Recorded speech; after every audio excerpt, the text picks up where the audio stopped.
जय भीम। जय भीम जी। मैंने अभी नंबर देखा आपका स्क्रीन पे, जी तो मैंने कहा देखें फोन करके। मैं शाहजहांपुर से बोल रहा हूँ। शाहजहांपुर उत्तर प्रदेश। जी, शाहजहांपुर उत्तर प्रदेश से बोल रहे हैं आप? जी जी। मैं एडवोकेट जय भीम प्रकाश बोल रहा हूँ, धम्मपथ ट्रस्ट से। कहाँ से सर? धम्मपथ ट्रस्ट दिल्ली से बोल रहा हूँ। जी जी जी। और हम लोग जो है कल्चरल रिवॉल्यूशन पे काम कर रहे हैं, सांस्कृतिक जी परिवर्तन पर। जी जी। तो आप समझते हैं सांस्कृतिक परिवर्तन क्या होता है? जी सर, हम जुड़ना चाहते हैं इसमें। वैसे हम आजाद समाज पार्टी जो है ना, माननीय चंद्रशेखर रावत जी की, जी उससे भी जिला उपाध्यक्ष भी है शाहजहांपुर के। जी। तो हम लोग जो है सांस्कृतिक परिवर्तन पर काम कर रहे हैं। क्या आप जानते हैं कि सांस्कृतिक परिवर्तन क्या होता है? जी हाँ, हमारे यहाँ है एक वो ये कथा, मतलब जो है ना, बाबा साहब की और भगवान बुद्ध की, इसमें जो है इसका वो करते हैं। जी। तो आप जो कह रहे हैं वो बात ठीक है, लेकिन जो बाबा साहब डॉक्टर भीमराव अंबेडकर के बताए हुए मार्ग पर चलने के बाद जो बाबा जी साहब के अनुयायी हैं, उन्होंने हिंदू धर्म छोड़ दिया है, जी जी लेकिन उन्होंने बौद्ध धर्म को नहीं अपना पाए हैं वे लोग। जी बौद्ध धर्म को अपनाने का मतलब ये है कि हम बौद्ध धर्म की जानकारी रखें, जी जी बौद्ध धर्म के सिद्धांतों को हम अच्छी तरह समझें, जी और हिंदू धर्म के जितने भी रीति रिवाज परंपराएं जो कि बिल्कुल गैर जरूरी हैं, जी। उनको हम पूरी तरह से छोड़ने का काम करें। अच्छा अच्छा। लेकिन हम देखते हैं कि हमारे समाज में हिंदू धर्म जो नाम से हमने छोड़ दिया है, लेकिन जी सांस्कृतिक रूप से हम अभी भी वहीं जुड़े हुए हैं। जी जी जी तो हमें हर तरह से जो है परिवर्तन करना है और बौद्ध धर्म के तत्वों को बड़ी गहनता से जांच करनी है, समझना है जी और उनको अपने जीवन में अप्लाई करना है। जी और इसीलिए बाबा साहब डॉक्टर भीमराव अम्बेडकर ने कहा था कि अगर आपको राजनीतिक सत्ता प्राप्त करनी है तो उसके लिए आपको अपनी गैर राजनीतिक जड़ें मजबूत करनी पड़ेंगी।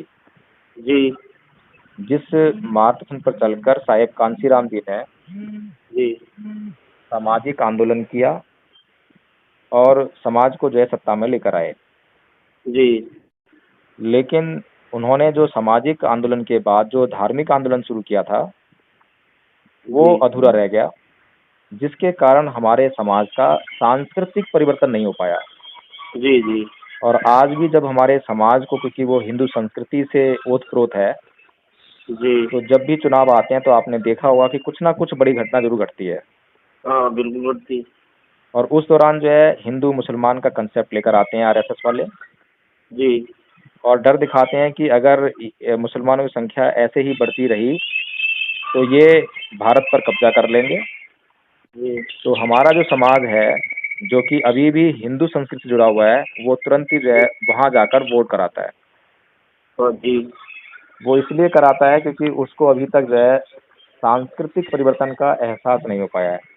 जी जी पहली बात। दूसरी बात यह है कि मान्यवर साहेब कांशीराम जी ने अपने कैडर के माध्यम से एक जनरेशन को तैयार कर लिया, जी लेकिन क्योंकि उस जनरेशन का सांस्कृतिक परिवर्तन नहीं हुआ था और घर में वही पूजा पाठ, वही रीति रिवाज, वही परंपराएं चल रही थी, जी तो आरएसएस ने अगली पीढ़ी को अपने आगोश में झट से ले लिया। तो जी इस काम को हम जो करने का प्रयास कर रहे हैं, ये पक्का करने का, निश्चित करने का प्रयास कर रहे हैं कि हमारे घरों में जो कि कहीं पर कुछ परिवर्तन हुआ है तो वह सांस्कृतिक परिवर्तन में बदल जाए, और जी जी वहाँ पर जो है हमेशा हमेशा के लिए वो जो गैर जरूरी रीति रिवाज हैं, परंपराएं हैं, अंधविश्वास है, उससे छुटकारा पा लें। जी। तो इसी सर दिशा आपके में प्रयास कर मतलब रहे हैं। आपके वहाँ से कोई पत्रिका वगैरह या कुछ निकलता है वहाँ से? पत्रिका नहीं निकल रही है। हम लोग लोगों को ट्रेंड करते हैं, फिर वे लोग अपने इलाके में काम करते हैं, अपने इलाके के आसपास काम करते हैं और बाहर जाके भी काम करते हैं। जी काम बहुत गंभीर है, काम बहुत बड़ा है, बहुत बड़े पैमाने पर जो है हमें साधन, संसाधन और मैन पावर की जरूरत है। जी। तो आपसे सहयोग की अपेक्षा है। आप यदि चाहें बिल्कुल तो मैं बिल्कुल सर।